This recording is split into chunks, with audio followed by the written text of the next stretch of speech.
Welcome back to the Real Estate Revolution Show. I'm Steve Valentine, your host, and I have an amazing guest today. Actually, probably the most significant guest I've had on because of our relationship over the past, 15 years. This woman has had a significant impact on my career, my family, my life, all the way around. She is a wife, mom, G-ma, hustler. She is funny. She's ridiculously smart. She also has a few addictions. She's addicted to neurology and the brain and how it works. And she's also addicted to just helping people have a better kick-ass life. Welcome, Miss Kimberly Ryan. What's up, Mama? Hi. Are you going to cry? No, not yet. Okay, I'll good. save that for later. You know it's going to come. I know. You I know. can't help it. Well, here we are, and Yeah. you are 3 years this week at Real. And I so know. I don't think I've actually had a chance to interview you and actually tell our story and kind of go through some things, but we're going to keep this all about you today. So don't be asking me questions. Okay. Maybe later you can do that. Okay. I'll try. So let me set the stage a little bit, make sure that on here, your real estate career consists of, you were the designated broker for Corinne Wynn at Real Estate, right? You were a team leader at Realty One. Let's see, you were a national trainer for, how do you want to put that in more your or career? Okay. Yeah. I mean, I'm not sure I really did very much training. I did a lot of building. Okay. I built entities inside entities. How's Okay. that? We'll leave it alone. You sit on the board for Care Fund? I did. I chaired that. Yep. You, that's one of your passions is Yep. boards and charities. Yep. And where are you at now? Yeah. You know, right here. Right here. Right here. She is in now. the Steve Valentine world. She is now the Real Brokerage Arizona growth leader. Yep. Yep. So set the stage. Who is Kim Ryan? Well, she's some of those things. I think. Come on. It's funny. Yeah, I mean, it's weird. I think about real estate and I think about like my passion for business. And so being able to combine both of those with the ability to have like legitimate relationships with people. And so that kind of like, if I look at that, then that says, okay, where can I, what kind of platform can I find where I'm in my lane, so to speak. And so Real Broker's been pretty badass about it. Like it's pretty impressive. It was very exciting to get to know the leadership. You spent a lot of time getting to know the leadership. I did. Honestly, I vetted our leadership for about 7 months before I said yes that I would do what I'm doing for them, which is growth leader means that basically I started Real in Arizona for them.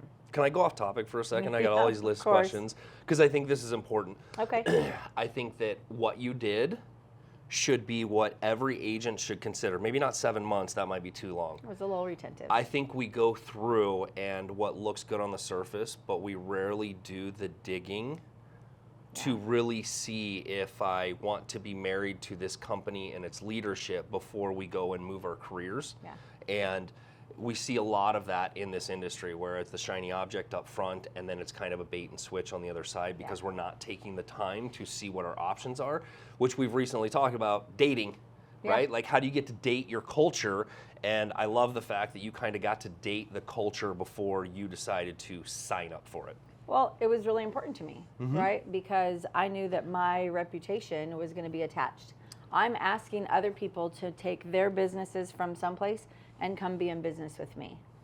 I can't ask that if I think that, gosh, this is temporary for me. I'm just going to ask you to move your life, and then I'm going to do a hardcore peace out, you know, when I get tired of this. So I was like, I really need to make sure that I'm in alignment with my values, my morals, my visions, my dreams, and then innovation and all of that. I need to make sure that I'm in alignment there, because then I'm not pitching somebody to come to Real. Sure. All I have to do about Real is I just talk to them about what's available to them and what it looks like for their future, what it looks like for their present, what it looks like for building their businesses, what it looks like for partnering with people, and then what it looks like from a technology and an innovation space. And you just make up your own mind. Like if it's the right fit for you, you'll do it. For me, I was like, I could never attach my own reputation and my own name to something that I don't actually believe in, and not just like that dating thing of like, oh, surface and shiny, but like I want to go deep. I want to know like, hey, what do I spent a lot of time with our COO, our Chief Technology and Product Officer, and our CEO, Tamir. And before I decided to come, lots of questions. Hey, what do you think about this? I had my own text thread. And what are you going to do about this? And how are you handling this? And have you thought about this? Because there was just so much happening in the industry at that time, and I didn't know them. I knew people that knew them, but I didn't really know them. And so that was really important to me, was to find out, like, hey, who are these people? Right. Because if I'm moving my career, and then I'm going to ask you to move your career and your business to a platform like this, I can't afford to do that lightly. Right. It has to be deep. Yeah. So let's back up a second. What led you to real estate, and what was your background before real estate? Because we all have a pre-career. What brought us here? My pre-career is business negotiation. I did corporate negotiations, right? And we moved to Arizona, and I knew no one. And so my husband's like, you better find something to do, because this isn't going to work out. And so he's like, you should be in sales. And I'm like, bah, I have zero desire to be in sales. And he's like, no, really, you should be in sales. I go, well, if I'm going to be in sales, I need to sell something I believe in. So I need to sell like really fast cars, or I need to sell like amazing jewelry, or I need to sell like mansions. You want to be a bougie salesperson. I do. Listen, if I'm going for it, I'm going for what I want. So I was like, I don't want to work at the mall. So there goes the jewelry stores. And I don't really want to work at the dealership. You would have been awesome at that new home sales, home concept. Wasn't that a thing in the mall? Yeah, Just that's true. That's so funny. I forgot about that. Yeah, that was weird. But old school, right? It led to other things, right? I didn't want to work the mall. I didn't want to work at the dealership. So I was like, okay, I'll go to real estate school. And my first house I sold, we lovingly referred to it as the dog poop house, because I conned my husband into helping me shovel 9 green garbage bags of poop out of their house. That sounds like an average day in my world. I know, it is your life. It was a shock to mine. I was like, this sucks, I don't want to do this. Then I went to a business planning class, and they're like, let's talk about your 1, 3, and 5 year goals. And I was like, dude, I don't know if I'll be here in a month. I'm out. So it's 20 years later. This is my 20th year in real estate, and and I'm glad that those things are in my rearview mirror, honestly. I think we've all, in more than one time in our career, have gone, I'm out of this. Oh, yeah. And peace out. I mean, honestly, I vacillated in my real life. I vacillated between business and medicine. So you talked about my addiction to the brain, like neurology. And so I call myself a hobbyist because I made a joke out of my own. Yes. I make a hobby out of like studying the brain. But it's really crazy what our bodies can do. And so our brains can do some crazy things. And then we can do some things in business. And if you take business and your brain and you put them together, you can do some pretty amazing things. Right. I think that's really what's happened with Real. And that was part of the massive appeal to me, is there's such a different approach in the way they think.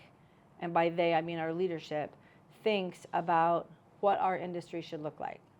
The vast majority of our industry looks exactly the same. It really does. I mean, you can change the colors and you can change the font, but you do it this way, and it only lives like this. And Real just said, you know, when people say we have to think outside the box, it's such a trendy thing to say about 20 years ago. It's not trendy anymore. But we don't even have a box. I like color outside the lines. Right, same.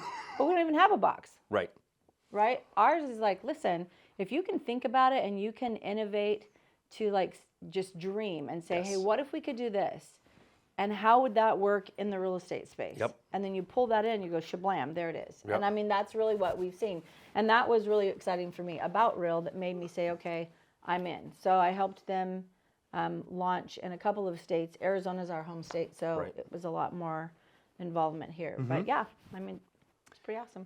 What was the turning point in your career when you decided to go from production and leading a team to getting into the training and having an impact? And because I think that's where some people in their careers, they get to a point, you know, where they're shifting and they want something different because they've been production, and you decided to change that path and go more towards Well, I'm going to answer that the career shaping in a little different way. Okay. Because I think you said agents do this, and here's the thing. I think most really successful agents think that the next step is that they have to build a team. Okay.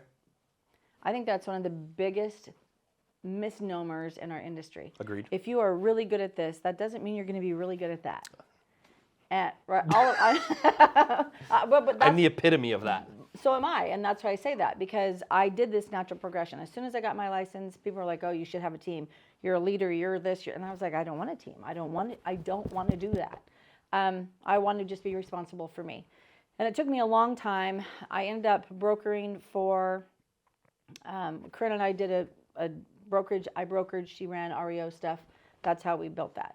And REO was over, and then we were like, never our dream to own a brokerage, right? So for me, I'm like, let's go. We started our own separate teams. I went to Realty One Group with my team, and then ended up brokering for them when our DB stepped down. I brokered for them in Paradise Valley. And it was at that point that I was like, okay, I'm going to try to run this team and still broker. And I didn't like that at all. Right. So I ended up saying, okay, team, I'm going to let you guys be your own entity, do your own thing, and then I'm going to broker. I had been praying that God would increase my territory, because I knew that I was designed for bigger influence and bigger impact. And I didn't know what kind of platform I wanted to either create or get on board with. Okay. So that was this thing that's like, I know there's more. Running a team, I loved the people on my team. Yep. No question. I loved what we were doing. We were successful at it. No problem. Right. But I still felt like there's a next level. There's something more. So brokering, I thought, okay, well, maybe that's it. So I decided to go back to brokering. That was not it. Let me just tell you, that is not the pinnacle of your career. Look me in the eye, whichever camera you're looking at me. Look me in the eye. That's not the pinnacle of your career. Right? I'm going to go off the cuff here for a second. But And I hate to say this. have you been on the cuff at all, No, by the way? no. Okay. And somebody will take offense to this, but I think it's interesting when I look at the brokers in our industry, they are people that actually couldn't produce. A lot of them are not big producers, and they go into something that's a salaried piece. Sometimes that's true. Okay. But here's what I'm going to say. I think that there are a lot of really good brokers in town and in the industry that have done a lot of really, really good things. Agreed. But also have a bent more toward the training and the politics. Agreed. And those people are career-long brokers, and they are playing a very significant role in our industry, in the lane that it's in. Okay. So I mean, there's lots of people I'm going to give a lot of props to. There's some people I'm like, my favorite ones are when they're their broker owner and they're horrible, and you're like, I need to talk to your broker, and they're like, I am the broker. Dang. Okay, that's too bad. You should have someone else broker you. Right. But I digress in that. But I'm saying, I think there's some people, as a broker, did not have an interest in that. I like teaching, I like training because I want people to grow.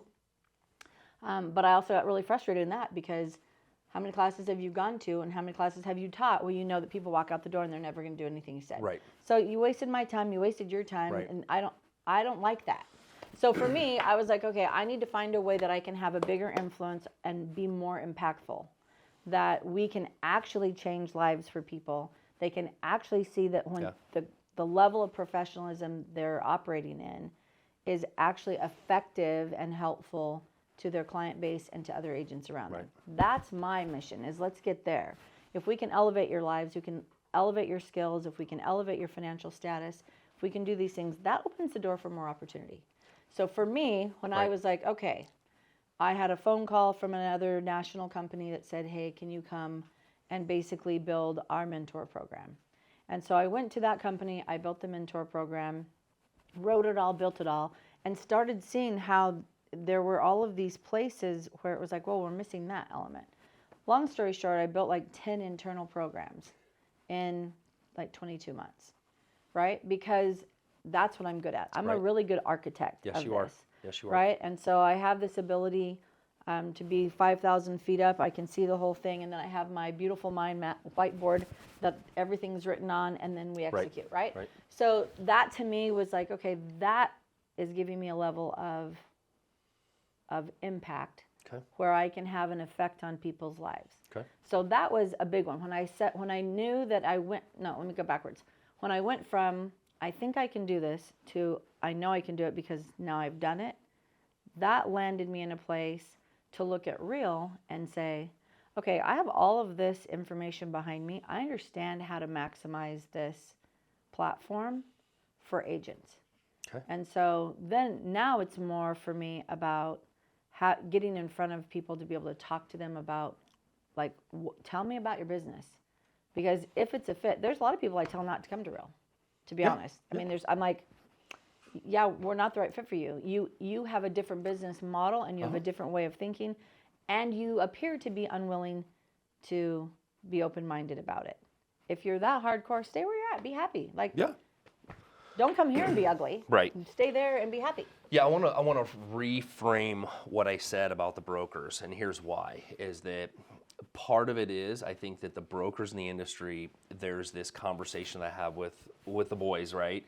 And we were having lunch, and I feel, and we've had this conversation too, I feel like our industry has lost, especially in Phoenix, from what I grew up in. We've lost the old guard of brokers and leaders, and I think there's new ones rising.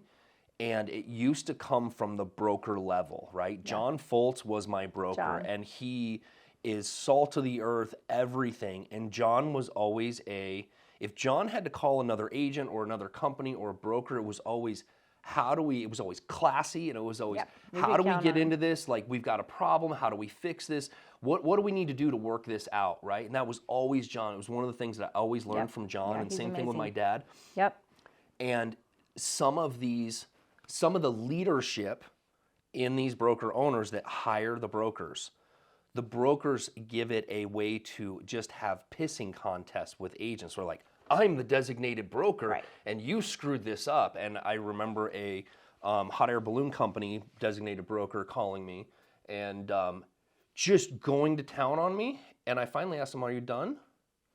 I said, "Because I'm working on the solution, and nor did you ask me if there was a solution to this problem, and I will fix it. And if you'd like to come to my office in person and have this conversation, I'd be happy to do that with you." And he just kind of shut up and went away. But the leadership is not the same. I was just going to say, what you pegged is that I think our pandemic is in leadership.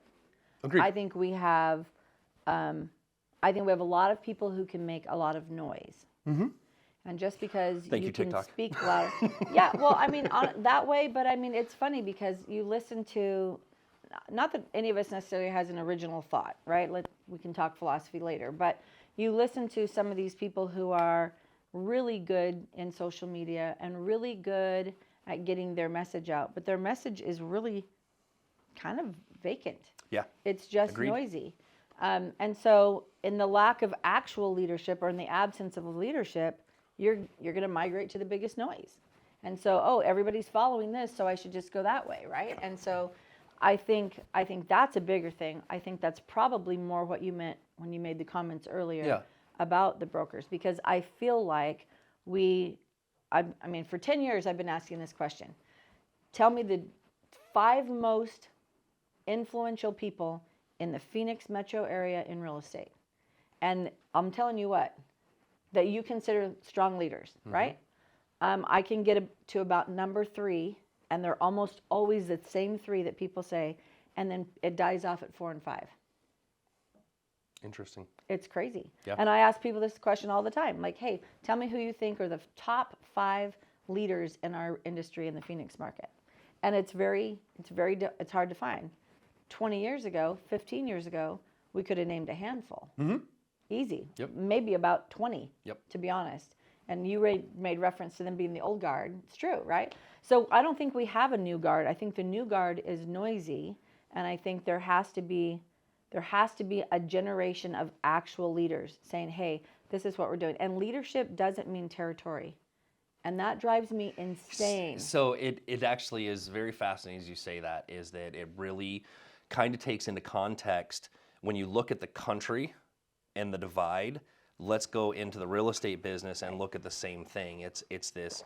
John Foltz was always a reach across the aisle, 100%. and let's pull people together. I mean, they were the initial Realty Executives was, let's do a quarterly event, invite everybody. It's all brokerages, anybody can be here. And that was the way they always did it. That's who started it back in the day, right? And now we get to here, and it's like there's these hard lines that people draw. So weird. It just makes no sense where you're like, look, you're representing a buyer, I'm representing a seller. We can come together and find the win-win and not, get into pissing contests. And some people want to take that negotiation game and go, I'm going to win. How many times have you crushed a negotiation just by being quiet and letting the other agent Be talk noisy? themselves out of money for their client? I mean, To me, that's actually kind of fun, but part of me is just like, dude, if Right. you just settle down, you would have saved your client Yep. all this hassle that Yep. you just created. And I think that that's because we do have a lack of leadership. I think that we're missing people saying, hey, this is how the business should be done. This is how we should be like thinking ahead for our clients. And I think that the leadership piece, in my opinion, I look at our industry especially, you have a lot of trainers, coaches, mentors who are desktop coaches in theory, Right? and they're still not out in the production side, Right. which it appears to be leadership here, but then if they're not belly to belly with the current market, Yeah. how do you stay relevant other than hearing the problems from your clients? And I think that is the biggest piece that I see right now that I know that you feel this way, I feel this way, is that being at Real and watching Sharon be in the living room and being with us on a daily basis. I'm in the weeds with my network, you're in the weeds with your network. I don't know how many times a week we talk about different things and how we're helping other Right. people. And I think that is truly what's needed, because there is a lot of, listening to Sharon's interview with Byron at BAM was really fascinating, which good. was interesting because he did that interview after we had breakfast that day. I know, Because he fun, was in huh? the hotel. So good. And just listening to him reframe and talk about the agents are lonely. They feel like they're on an island right now. And the more conversations I have with the agents, which I'm curious what you're hearing as you meet with agents on a regular basis. Like, what would you say the top 3 things when you meet with agents? What are they missing in their current life and business? It's not even 3. It's a single thing. What's the that's single a common thing then? thread? Community. It goes to speaking to being isolated and being alone and trying to figure this business out. People are winging it on their own. There aren't these collaborative groups. There might be some, networks or some masterminds or whatever, but people don't feel the freedom to be vulnerable in those to actually get the help that they need. And Okay. so when you're building genuine community where your company says, collaboration is our culture, like Right. that is our vibe. And if you're going to give something away to one person, you're giving it away to everyone. And that's our standard, right? And because of that, you start to attract people who are, number 1, craving that community, but number 2, wanting to participate in it. Not just wanting to sit on the outside. If you look at Real, I think one of the things I think is super fun about Real is the connectivity that I have across the nation in Canada, across North America. Not because I'm special, but because I've just built these relationships with people. Right. I have friends in Arkansas, I have friends in Colorado and Yes. Canada and California and Texas and Pennsylvania and like whatever, everywhere. It's wild and genuine relationships. Not just like, oh, hey, no. Like when we have company-wide events, it is like, oh my gosh, you're seeing your long-lost friends because you've built these relationships because you're helping each other in their businesses. You're working through things with them in their life. I have people from Florida, North Carolina, and Oregon that are all connected, right? So I think that community thread is really, really critical. The community thread is critical. So I'm going to ask you another thing, because you said earlier that some of the agents, it's not a good fit for them. Right. Right? Right. So where is it with these relationships where you feel that the relationship has an equal exchange of energy going back and forth? Because sometimes I think we get some of those people that are lead weights because they always need something, but they have nothing else to give, nor do they want to offer to give anything. So how do you do that? Because I've seen that a lot with what I do. Right. So how does that work for you with attracting agents and meeting with them? And then what does it look like as far as the equal exchange? Well, I think the equal exchange comes down to the conversation has to start with describe to me your business. Like, what does your business look like? Because I can tell pretty quickly based on how they talk about their business, whether or not it's really in alignment with how we operate and how we think. Right. If it's in alignment, then obviously that's an easy conversation because I can say, okay, you expressed 1, 2, and 3 as your challenges. here's how Real can solve 1, 2, and 3. Right? So that's an easy one. When people are saying, listen, this is how I think, this is what I want to do, you can tell in their conversation, you can tell by the words they use, you can tell by how resistant they are to actually share, that they still are sitting in this scarcity or lack mentality. And our community doesn't sit there because it is this contribution-based community. And it is right from Tamir to Sharon to Pratesh, like all of our leadership is like, hey, I'm doing this to make your life or the life of your client better, right? Like what they're producing. So I think when you have people who are like, I've always done it this way, I can't imagine doing that, I have to have this, I need that. Okay, well, those aren't things that we do because those are not things that are moving the needle forward for you to progress in your life and to build your business. Right. And that is our focus. Our Real's whole platform is a wealth building platform, not because it's greed based, but because it's like, hey, the more we help you create wealth, the more opportunity we have created for you and your family. The more opportunity we have, the more imagination that you can use, the more innovation that you can use, the more creative that you can be about what you want to do with your family. Right. You have a different kind of hope that you never had before. Sure. Because you don't think like that. So you said the word wealth building, Yeah, right? So let's go back to an exercise that you did with me, because one of the things we didn't do was like, let's talk about how we met. And you talk about collaboration and what this looks like and crossing aisles and those types of things. Like let's really talk about that, because that does, before we go into the story, it's interesting because this is where we talk about crossing party lines and collaborating and not. Well, it's part of our lifeblood. Right. Because it's who we are. Right. We're solution-oriented people who say, listen, we have a mission, right? I'm a listing agent, you're a buyer's agent in our scenario, right? We both have a mission. And I was the buyer. And you were the buyer, you know, and a few other things. But yeah, we have a mission to get the house sold, to get it bought, to convey it to you, to make sure everybody's taken care of and move on. It never did it cross my mind that we are opponents.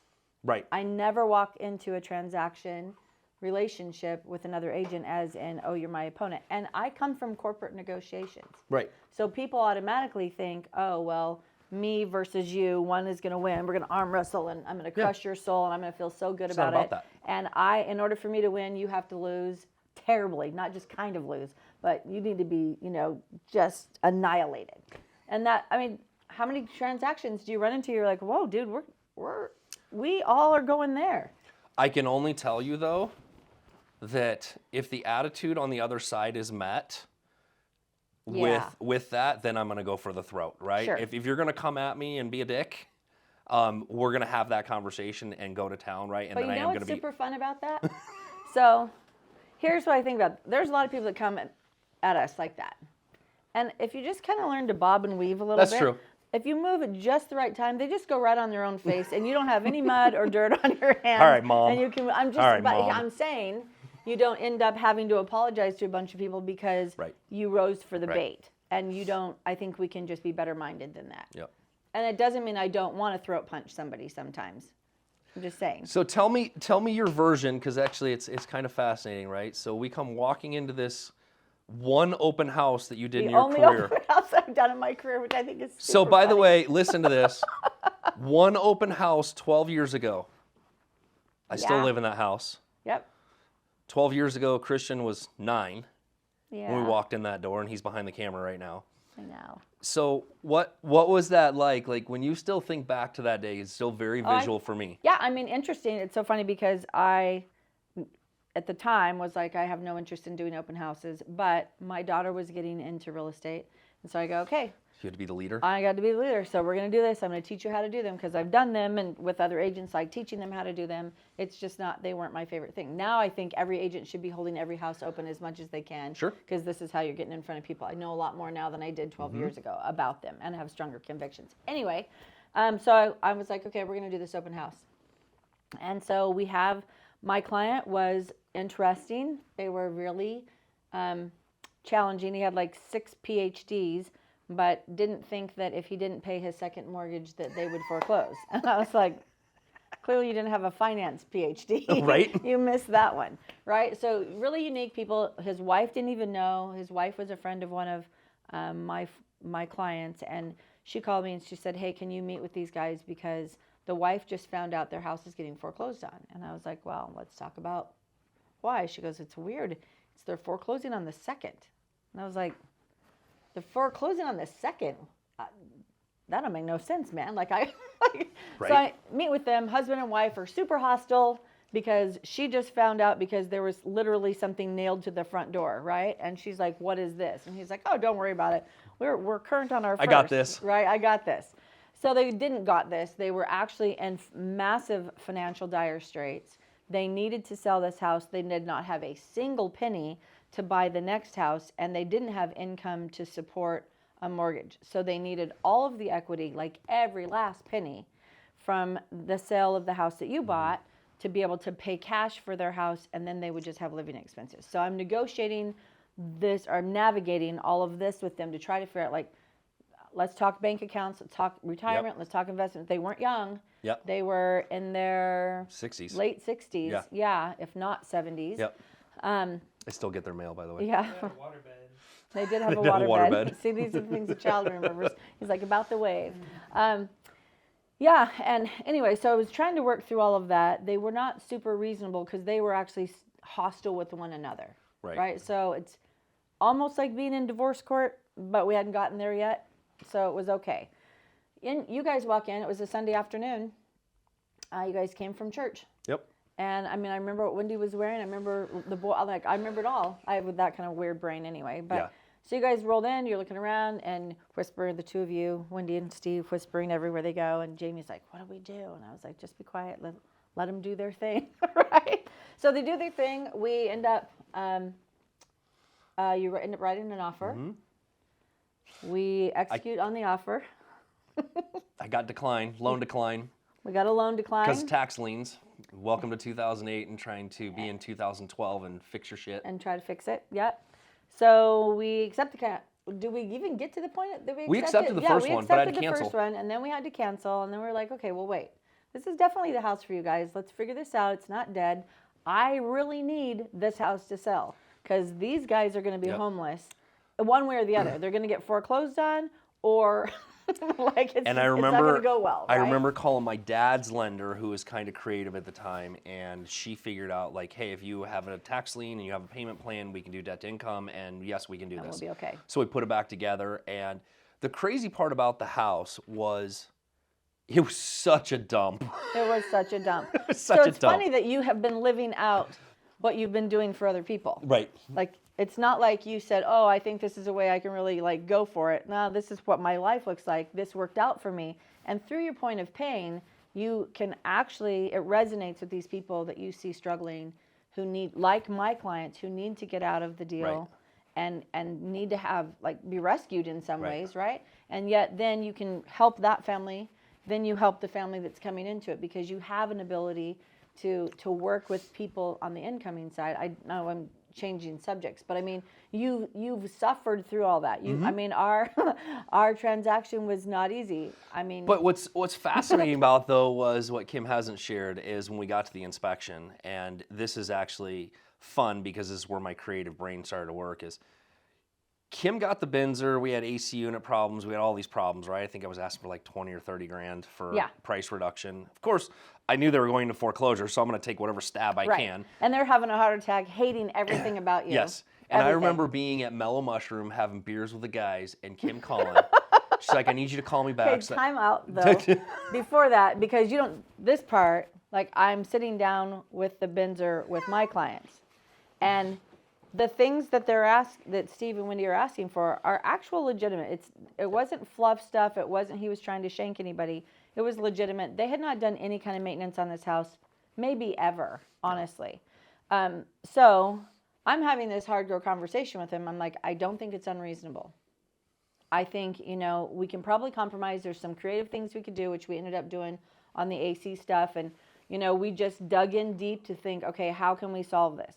So she calls, does not tell me any of this. Of course not. It's not my job to tell you that. I lose my shit on the phone, and I go, you know what, screw this, I'm not doing anything. You know, they can have their house, we'll figure it out. I'll go back to my wife, and I hung up the phone. She calls me back 10 minutes later. She's like, that's exactly what I needed you to hear. I had you on speaker, and the sellers were there. I'm like, really? That's what you did? Yeah. Which is totally a Sharon move, by the way. Thank you. Right? Thank you very much. And it worked, but here was the creative piece in it. They didn't have the money, they needed the equity, and I remember talking to my dad, and remember, this is 2012.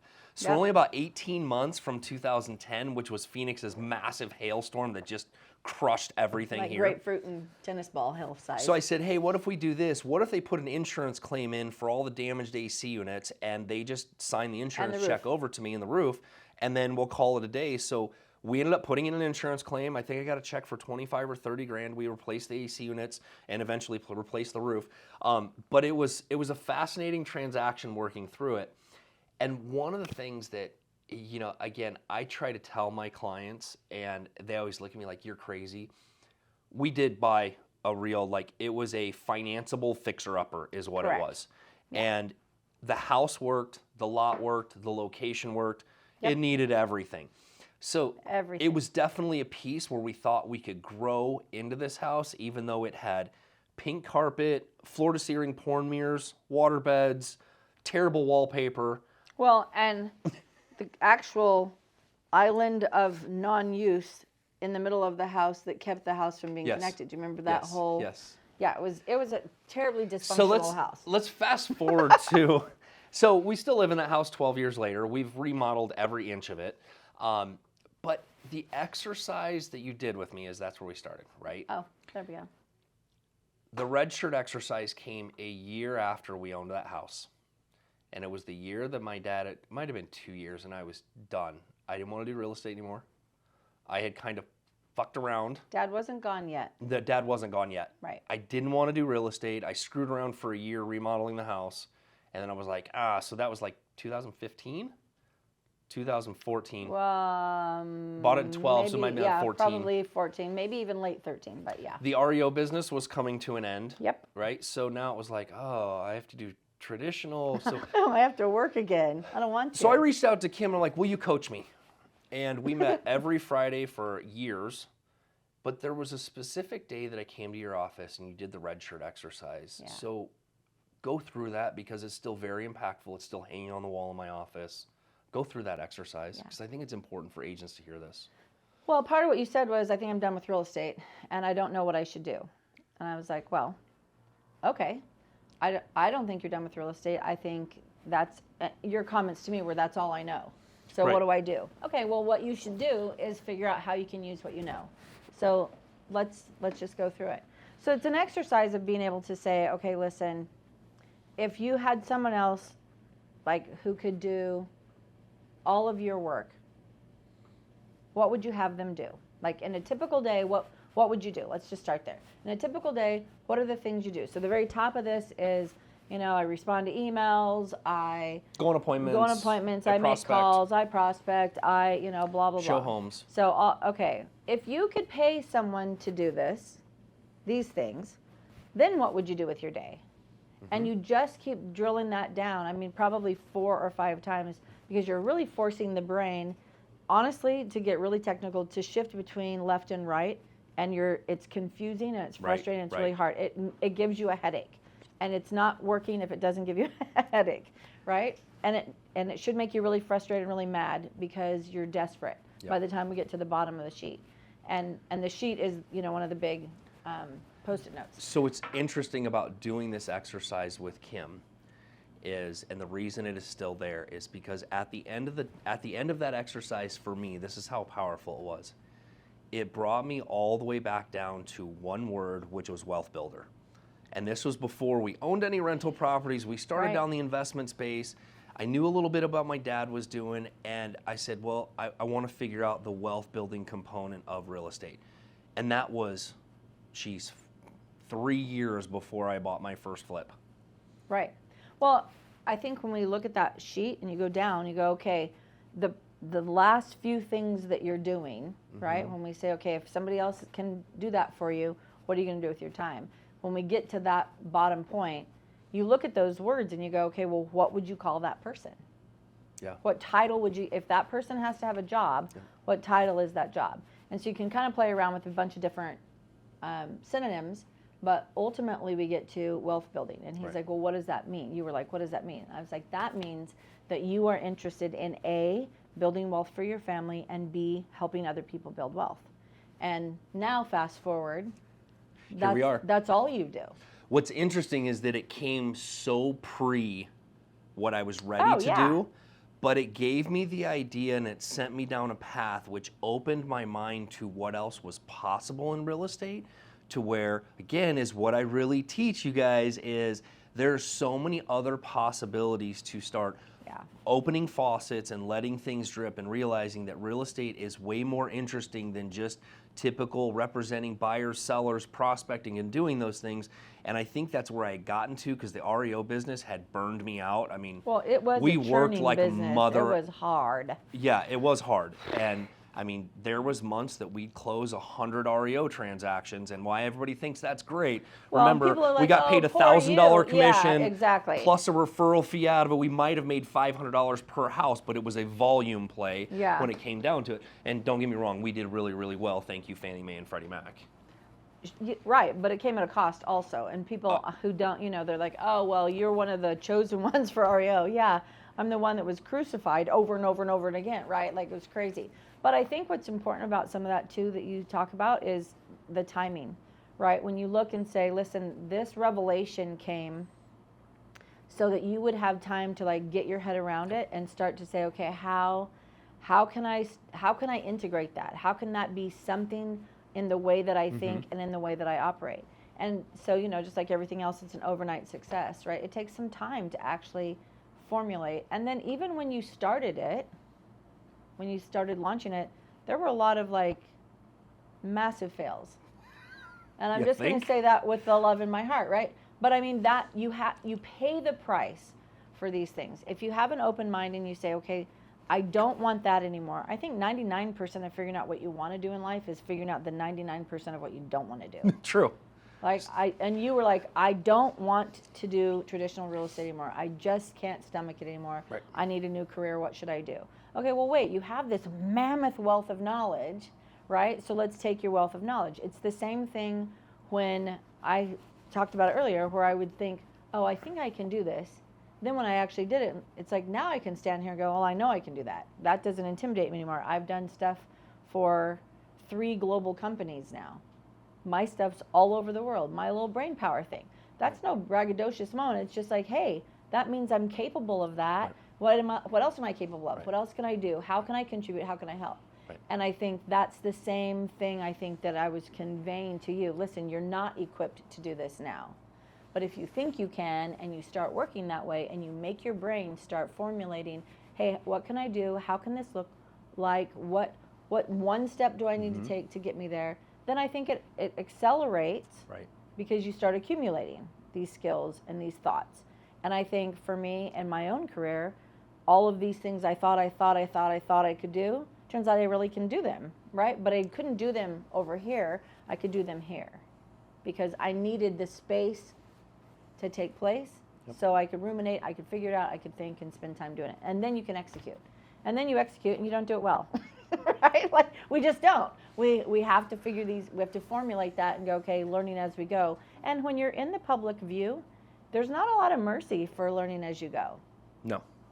Like there's a lot of critics. And so you have to have thick enough skin to just go, listen, I need to shun you while I just get in my lane and do my thing. And I'm going to take my hits, that's fine. But I think it's really important. And I think this is important for agents today, honestly. This industry is not easy. There are things that are shifting and changing all the time. And if you have your head in the sand, you're going to pay the price, right? Get your head out of the sand, put your chin up, and get in a community of people who say, hey, listen, we're forward thinkers.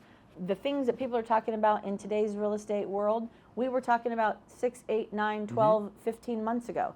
This is coming. This is what it's going to look like. Now, we didn't know how it was going to come, and we still aren't really sure if you're thinking about like what's currently happening nationally. But I think it's really important to say, listen, you have to have a skill set in this industry where you have the ability to pivot and to learn. And if you can't pivot and learn, you're a sitting duck.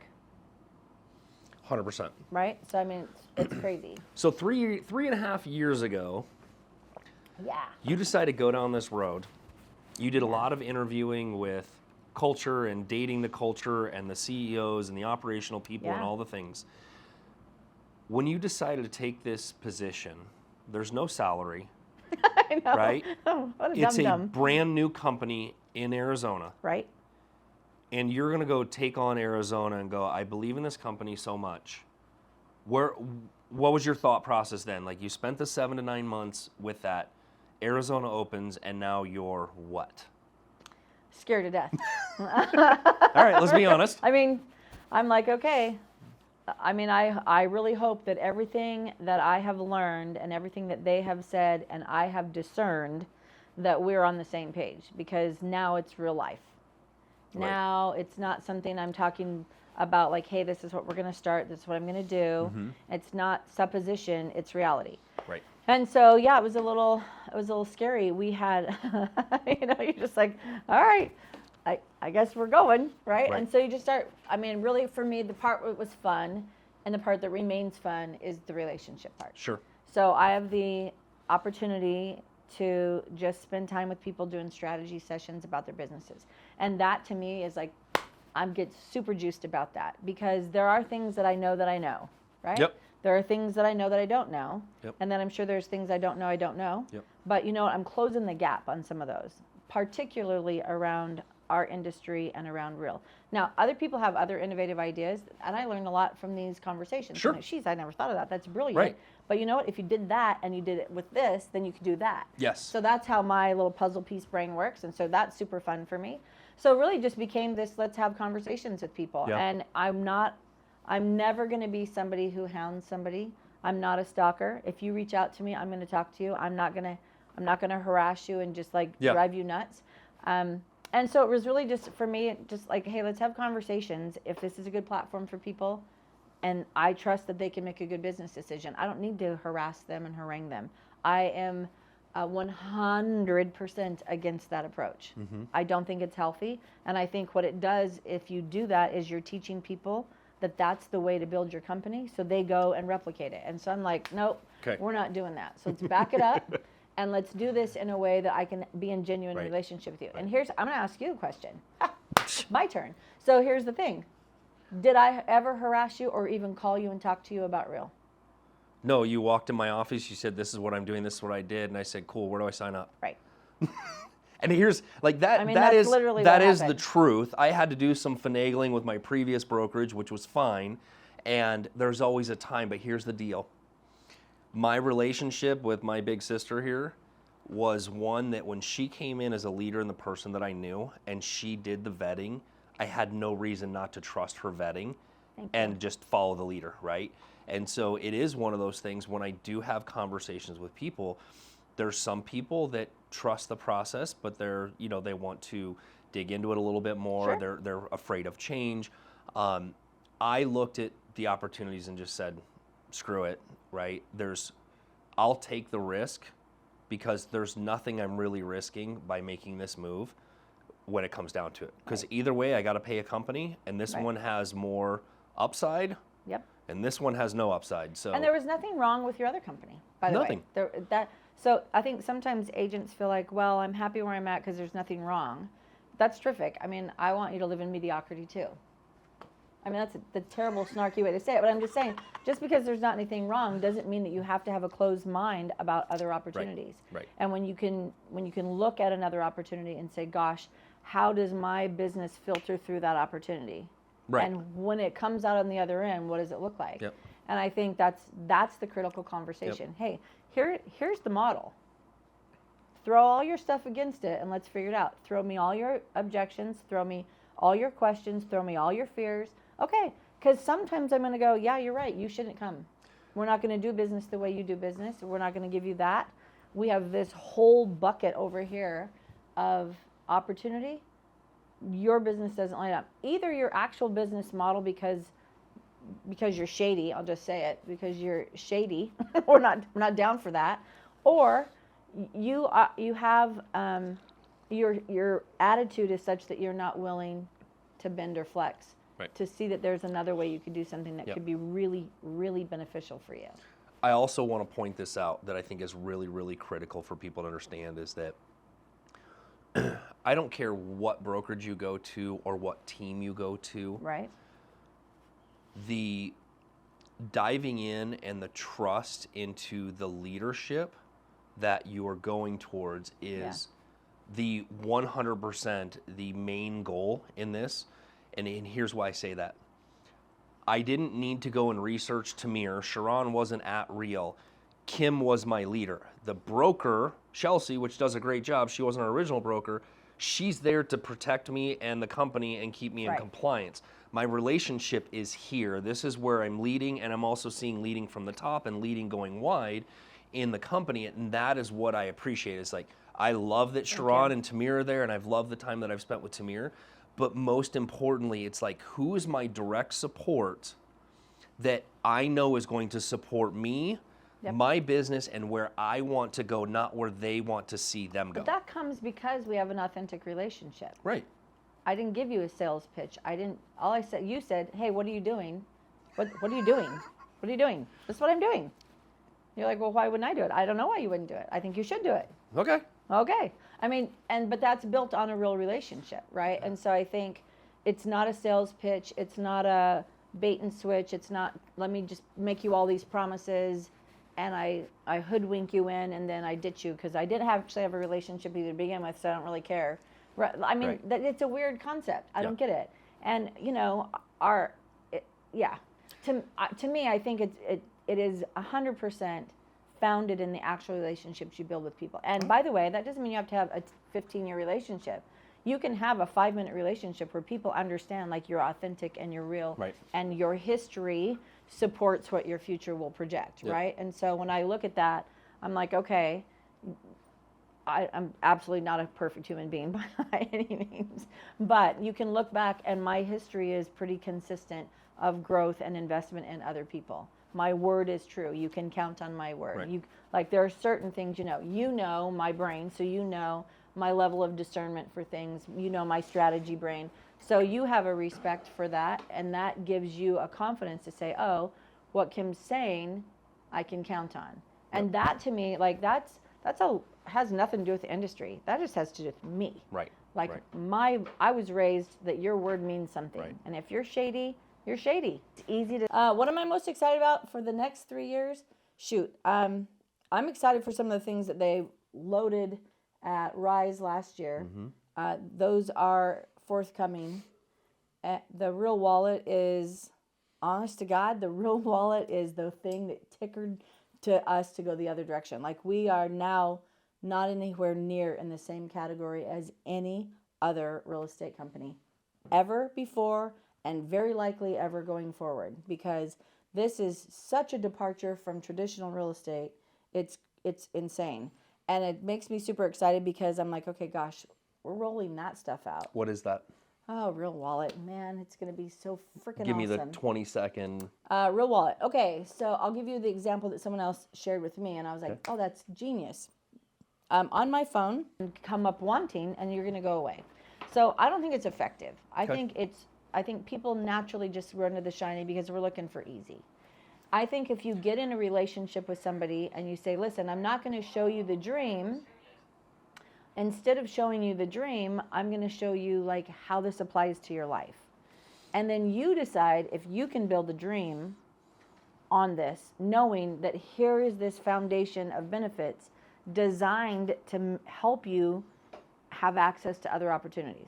So I can show you the dream and show you like what my revenue shared monthly deposit looks like. I can tell you, who you're going to be in proximity with. Right. If you do this with me, by the way, if we have all the bones in my neck just go sideways. She's going to go psycho in about 5 seconds. Watch. Listen, if you are in conversations about moving brokerages and there are if-then statements, you should flee. If you join with me, then I will do this. If you come here, I will do this. You know, it's super easy to say, here's the model. Does it work for you? Can you see your business thriving here?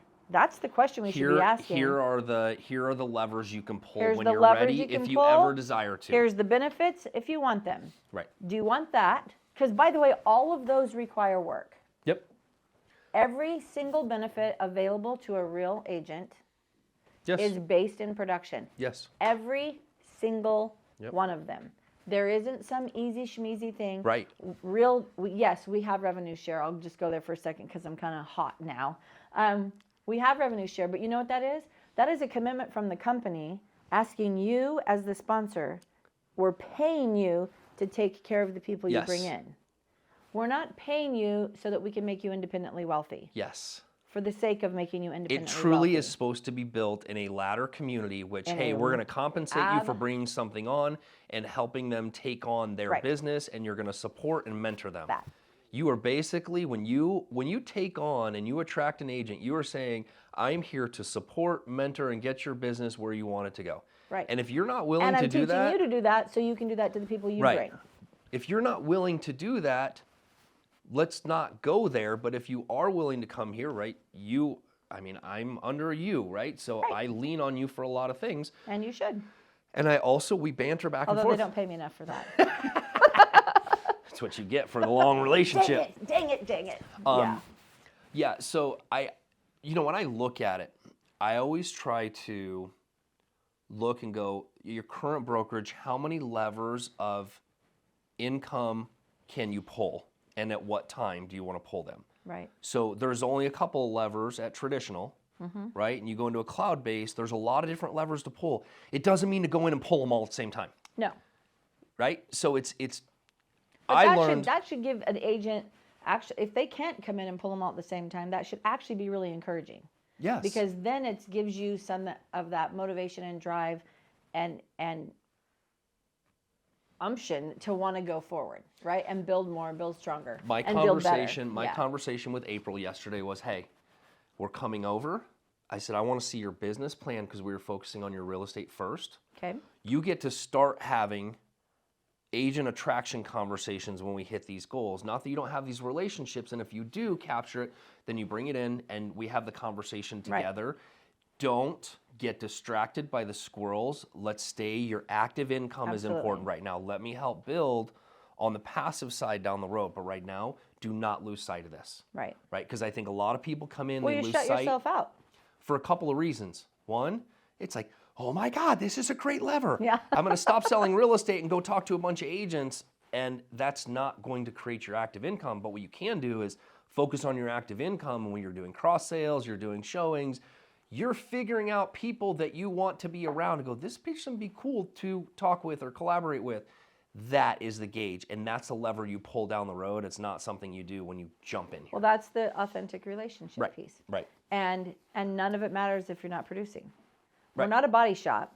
Like we don't need to be the highest populace of a real estate brokerage. Right. What we need and what our platform is designed for and why we're so attractive to people is if you are producing, you should be at Real. Yep. That's the end of the story. There is any producing agent should be looking at their return on investment. You know my thoughts on that. Right? Right. So here's the thing. You are going to pay a brokerage a certain And for fee. those of you that keep saying your brokerages are 100%, they're not. Yeah. Nothing is. They can't operate at free. Right. And if they are, they'll be around for about 15 minutes until all of the money that they didn't take in is gone. Right. Right. So it's silly. Yeah, that's a whole nother like wild rabbit trail. But every single benefit you unlock at Real is based in your production. And if you close, not if, but when you close one deal, you get paid twice. That's just you're automatically. And if you use any of our internals where you use a mortgage and you have your LO license, then you can earn based on closing the loan. If you use title, you can be part of a joint venture. Like there's, and that's just on one transaction. Yep. So annual bonus, mortgage, and title. Yep. Commission. Yep. So technically, on your very first deal at Real, you could be paid in 4 different avenues. Yep. Right? That's just one example. So and it just depends what's that on return on investment? what levers you want to pull. And then you're right. Absolutely. It's what your And return you know on what? investment is. We know that not every agent is going to be interested in attraction. No. And in fact, the vast majority aren't. And that's totally fine. There's no pressure. You're no Okay, lesser but being if you don't bring people. Let's go back to this. I think everybody's interested in attraction. Not everybody is structured in their life to be able to do attraction, I say, in the way that we do it. But they do want to do it, but they want help with it, right? They want to be around it. Some of that's true for sure. I think that there's a stigma that has been assigned in our industry to if you're receiving rev share, you must just be a recruiter. Yeah. And so we're breaking that mold clearly because it's not true. Right. Our philosophy and how we walk it out, the execution of it, is based in relationships. Right. Right? Yeah. And so if I'm in relationship with you, I want to help your business grow. I want to help your team grow. I want to be in good relationship with all of your team. Right? Like I'm laughing right now because I'm thinking right now of how it normally goes, right? Is you, and this happens all the time, you join, and then all of a sudden you're going to be friends with every real estate agent possible. Right. And I think about how bad that is, and I think about all the and relationships. How transparent it is, all right? the relationships that I have that are genuine, that have been decades, that they're okay to have those conversations. They're okay to reach out and go, how's your business? Right. Right? And from a true intentional because spot. You're in relationship with them. Yeah. It's not smarmy. No. It's legit. And I think for some of you out there that are like, that's so gross, keep in mind the people that you're around and think about the conversations that have been had. My questions are always, where's your business at? How can I support you? Right. Has nothing to do and with here. It doesn't mean that you're coming to the brokerage. Right. I run a weekly mastermind that's open to everybody. Yep. Anybody that's inside the company, whether I'm their sponsor or not, anybody that's outside the company, anybody who's inside or outside Arizona, I don't care. Like I have My people, calls are the same. Yeah, it doesn't matter. To me, my mission is to help agents Yep. figure out how they can have a better life and figure out how to be better in this. If in the course of that, they start to get the bug to go, wait, there's a lot happening over here that I'm missing. Mm-hmm. Then I'm going to have the conversation, but I'm not the guy that reaches out saying, hey, can I talk to you about Real? Yeah, and not at all. You know what it does too is, the Band of Brothers group text this morning, right? We were doing accountability last night, right? So, these three guys, Blake, Brian, and Carl, all own big independent brokerages. And one of them made a comment about these freaking recruiter agents like coming into the brokerages and doing different things. And of course it's like, not you, Steve. I'm like, I know, but I know it's happening, right? And it's frustrating. Yeah. Okay, 3 years. 3 years. 3 years. 3 years. Your gamble. Oh, yeah. Which I don't think it was much of a gamble. I think it was a very... it was pretty methodical, but yeah. You make me sound more exciting if you say it was a gamble. 3 years. We are the fastest growing brokerage in the world right now. Correct. According to Sharon's interview last night that I watched. I think I was like agent 2350 when I joined. Nice. And here we are 3 years later. For you, how are you feeling about the 3 years, and did you think it was going to be as massive trajectory? Oh yeah, that's the best part. Okay. And it's easy to say that because it happened. You held out on that for me. You was like, come join me in the sandbox. Yeah, come play. So having the experience I had in my life around just business and innovation, okay, I think, and then vetting them like I did, I was like, they're on to something they just are different. They just think differently. Right. And you can ask my husband, he's like, are you going to do this thing or not? And I was like, I don't know, man. These guys, they think differently. I like the way they think. 100%. I like the way they think. It's very much in alignment with how I think. I'm usually the outlier, saying these weird things. People go, nah, okay. And I'm like, nah, here it is, right? So I could, they've 10x'd me at least, right? So I don't put myself in the same category, but I would say that I was very excited about it. And because I knew what I knew I could watch the trajectory go. And so, I think that the company at large has just matured and just so beautifully, not even in the population numbers. I agree. But our leaders have gotten a very good understanding of the intricacies of this business. Yes. Real estate, if you guys don't know this, real estate is not like any other business. No. Like no other industry is like our industry with all the weird quirks. So they have come a long way in terms of actually understanding the nitty gritty of how this business works. Then they have been able to take it from there and say, gosh, knowing that, can't we level it up here? And then if we do that, can't we do this? And if we do that, can't we do this? And you just start watching this amoeba shapeshifter and watch it go. And so I think for me, when I look at 3 years, I'll tell you one of the greatest things that I can say, like square in the eyeball with you, is these guys, everything that they said to me in my text thread back and forth with them has come to fruition. And there were a lot of things, and probably on a 10x level, by the way. But some of the answers that I got from them were like, we don't know, we never even thought of that. And some of them were like, yeah, we're not doing it that way. And the other ones are, yep, this is where we are, we're still learning. And I have watched them, I mean, they were super transparent. Right. And who am I? I mean, I'm not, like, honestly, who am I to come in and go, hey, you guys have this great idea and you've launched this national company, and here, let me just like start shooting holes like crazy with it. But for me, I was like, hey, I need to know what your thinking is around this, because I need to know if I'm actually in alignment. Conceptually, totally in alignment. And that would have been what probably most agents would go, oh, in concept, I'm there, so I just move. Right. That's the shiny. Yep. For me, I was like, let's dig deeper. I want to know and understand this part. In doing that, now I have the future space of being able to look backwards and go, wow, every single little thing that they have said to me in that vetting time has come to fruition. It has matured and developed from that. That was a lot of rudimentary conversation. So, you know, and then for them to say, yeah, we're not doing it that way. For me to go, okay, well, I don't know if I trust them to do it their way.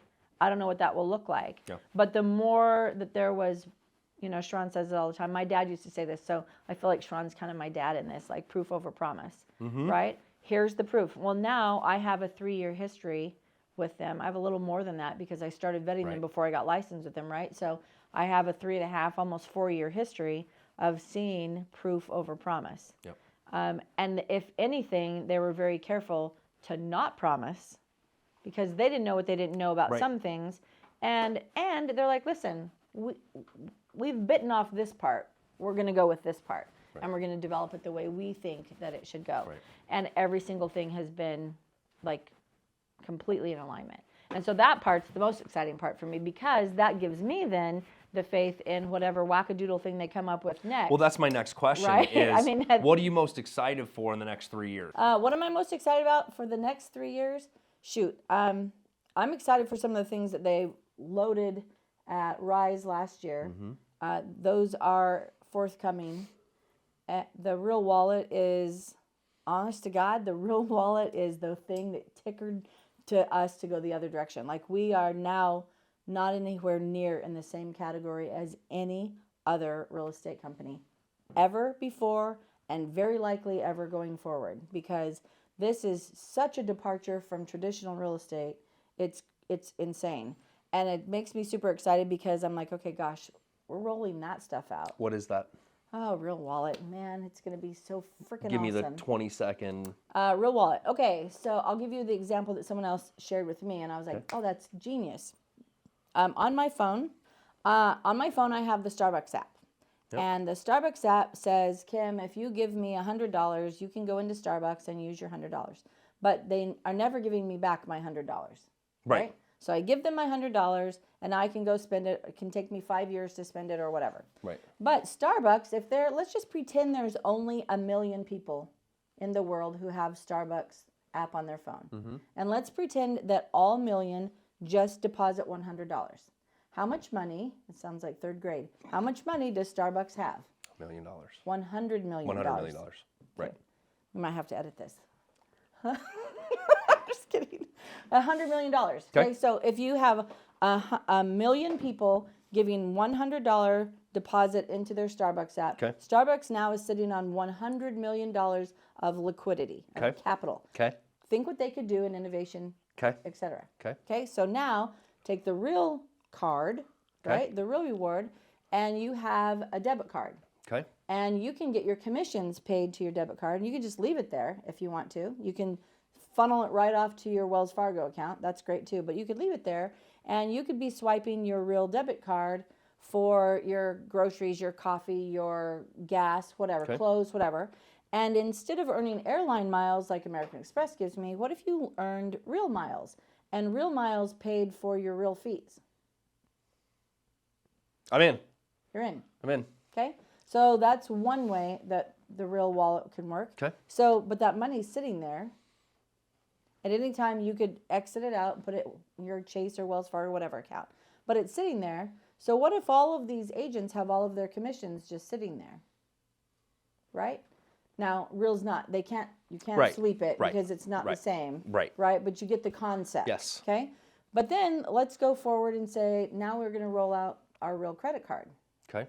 Our Real credit card then is going to be collateralized against your real assets. What are your real assets? Well, your real assets are, we have a history of your production. We know that typically year over year you earn this much in revenue.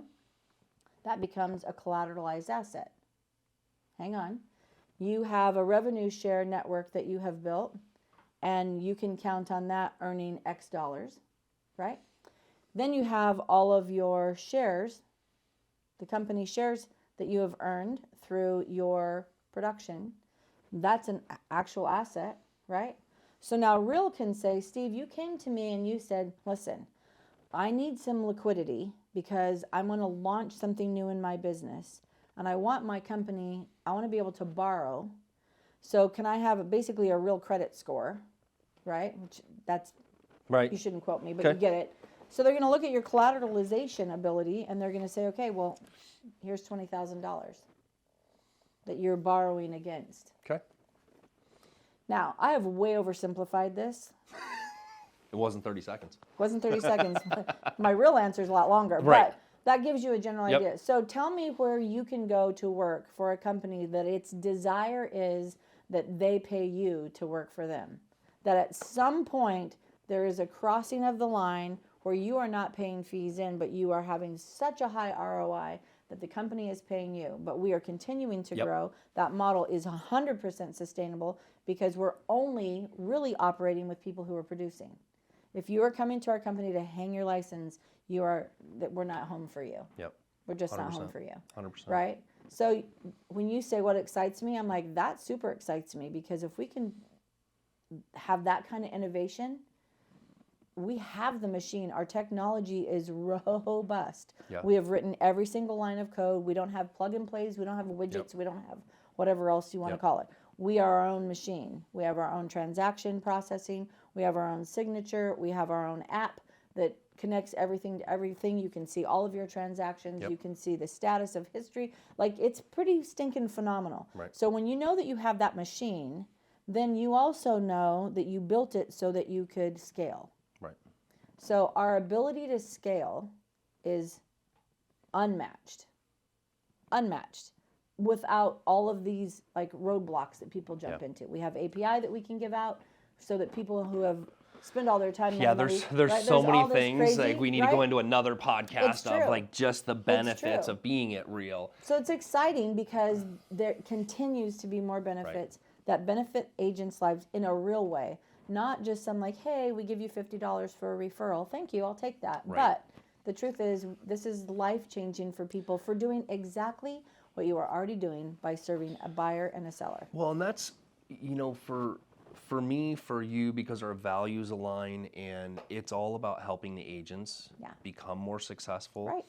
And that's exactly what our leadership is doing, is it's about the agents being more successful and keeping the company profitable, but not at the extent or not at the cost of the agent. No. They're trying to move things around to make sure that I'm not costing the agent for me to be profitable, and we're making sure that it's win-win for both the company, because the company needs to be profitable for all of us to succeed. Right. And so just watching what's happening and being so close to it has been fascinating. Yeah. So congratulations on the methodical gamble that led us here, and thanks for joining me today. Well, I didn't do it by myself either, by the way. Can I just end with that? Because I did not, Arizona is going to be 3 years old in June. Yep.